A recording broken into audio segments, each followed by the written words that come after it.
All right, so we're gonna do back control. I have my kind of go-tos to back control. A lot of it's pretty popular out there. There's great instructionals. I use a lot of Gordon Ryan stuff. I use a lot of, I guess Don Gordon Ryan something. I use a lot of, Boogieman. I'm gonna show some of the Boogieman stuff that one thing that I've learned with the type of control that he uses, which I use it all the time, and it works really, really well. And I've used it for several years now. So yeah, let's just talk about some the back control real quick. So I achieved the back somehow, some way. I got back control. We're gonna start in a typical seatbelt position, okay?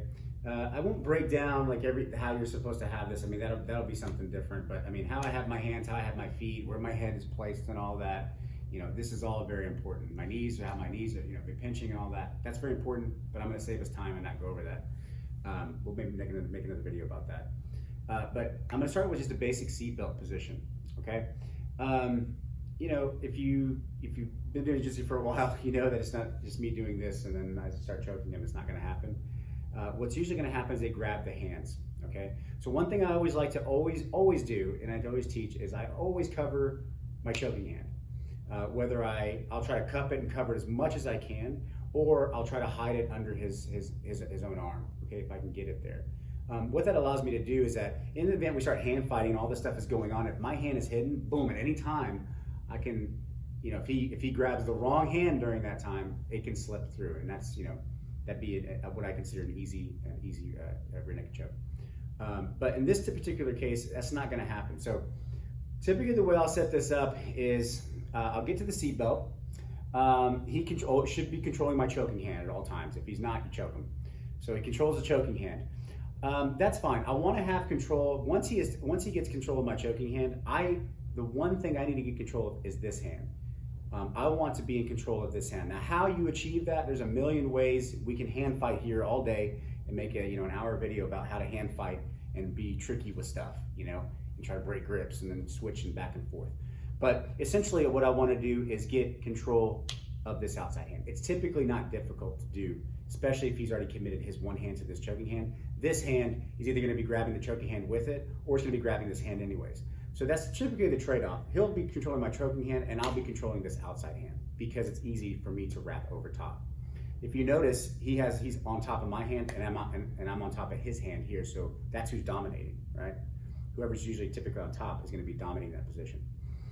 Again, I don't want to be grabbing the wrist at this point. I consider this more of like, again, like a latching, and I want to control the guy if he's real wild. When I start doing moves, I always will grab over the palm, and I'll anchor in like this. Okay, I get a lot more control here.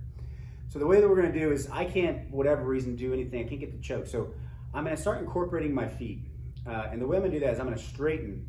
I'm going to punch my arm straight first. So the way I'm going to do that is I fall to my side here.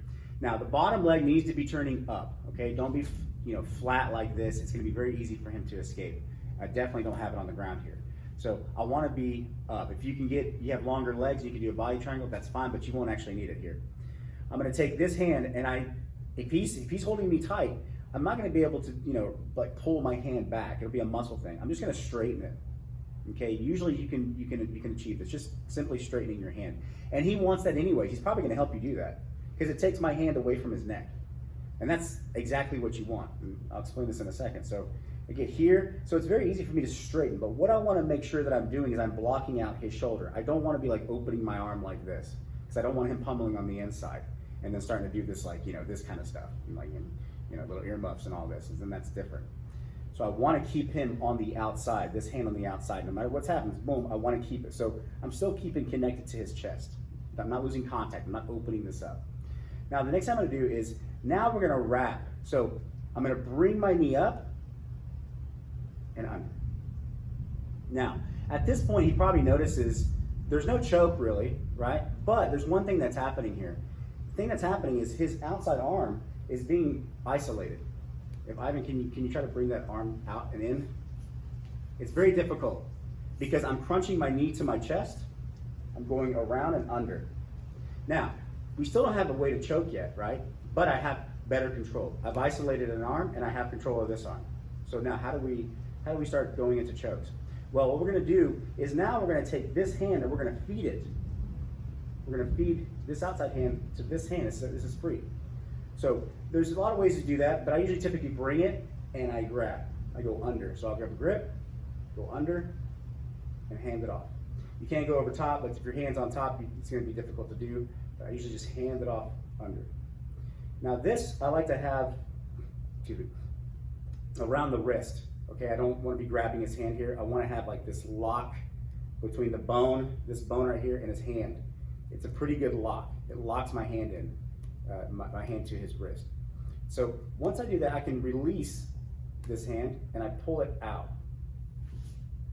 I pull it out. Now if you notice what I'm doing, I'm actually pulling this towards me. Okay, and this leg is starting to come over top. Now Ivan has a very basic thing that most people will do was they will start turning. I need to allow him to turn, just like I just did. Okay? When I allow him to turn, I kind of loosen my legs up, and they usually do it real quick because they think there's an out. Boom, they spin. And if you notice, they end up in a really deep triangle with this arm all the way across. Okay? Naturally, we would go into finishing the triangles here, hiding the shoulder, getting over top, boom, and we would finish. So that'll be one, is when they spin. Sometimes guys get wise to that and they don't spin. So one more time, just to go over it. I won't show a lot of these, so I'm just going to show it a little bit quicker. I get the seatbelt position.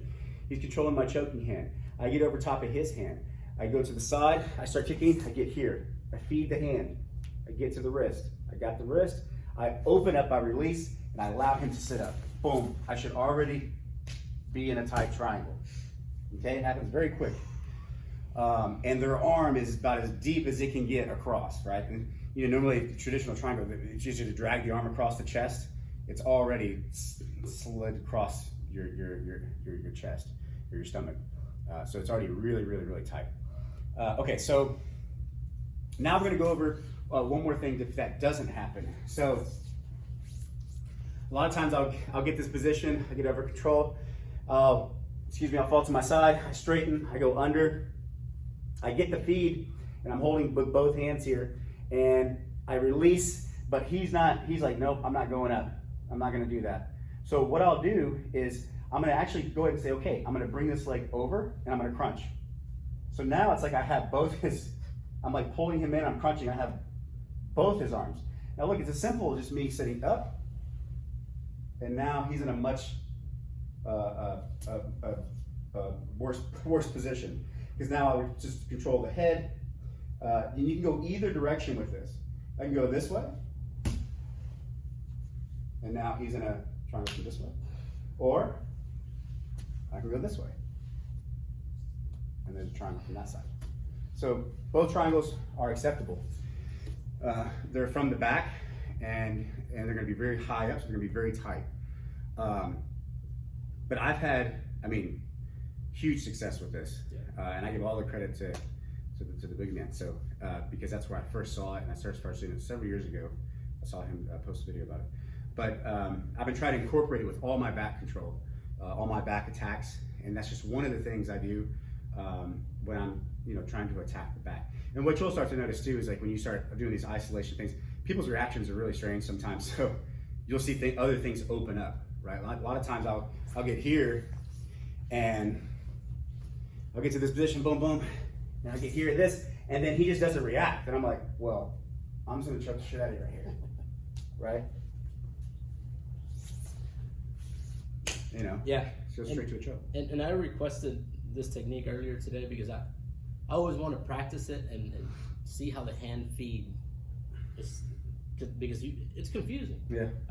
You have to practice it a lot in order to get it, but he gets me with it all the time. I forget, and I try to roll to the other side, and I still get choked. Or I start to just go back, and then he's got a choke from over here. Mm-hmm. So it's a very, very annoying thing to deal with once it's being done to you. Mm-hmm. So part of this video was a little bit so I can review it and see how I can deal with that. But just controlling there and isolating that arm is super important because you can either even go to the arm bars and stuff. Yeah, like that, you do tons of stuff. Think of it too. It's kind of like a Williams guard almost from the back kind of thing. Because if you do Williams guard, you know, it's the same. Yeah. It's just a, you know, and then getting this thing. That's a whole other video. And I do a lot of Williams guard, right? Right. But it's still confusing. Too. Yeah. Sometimes you gotta go here and grab the arm. But yeah, hopefully you guys can get it easier than me. I've been trying it for 3 years. Yeah. the cool thing about it is like once you're creating all these angles and all these different reactions things are starting to happen. You know, and so that's what starts creating all these opportunities for all these all the different submissions. But one thing you'll notice in any kind of back attack system that you look at, it's in general it talks about having more tools to choke him than him having defense. So what that means is if we're just I grab his hand, he grabs my hand, he tucks his chin. I mean, then we're kind of stuck there for a while, right? I need to start now. If I add a leg to that, right now that's going to start becoming a problem. If I add 2 legs to that, then then I'm winning the position for sure. So if and again, it goes different skill levels, of how people are going to defend and do all that stuff. But that's essentially that back attack kind of system I use when I'm going into that. I call it the boogie back control, but or back attacks. But yeah, play around with that, and you'll see like with your own game, you'll be able to see all kinds of different things and entries. Yeah, you see, even when I sit, yeah. just so I can remember. Yeah, be a good thing to practice at home, Just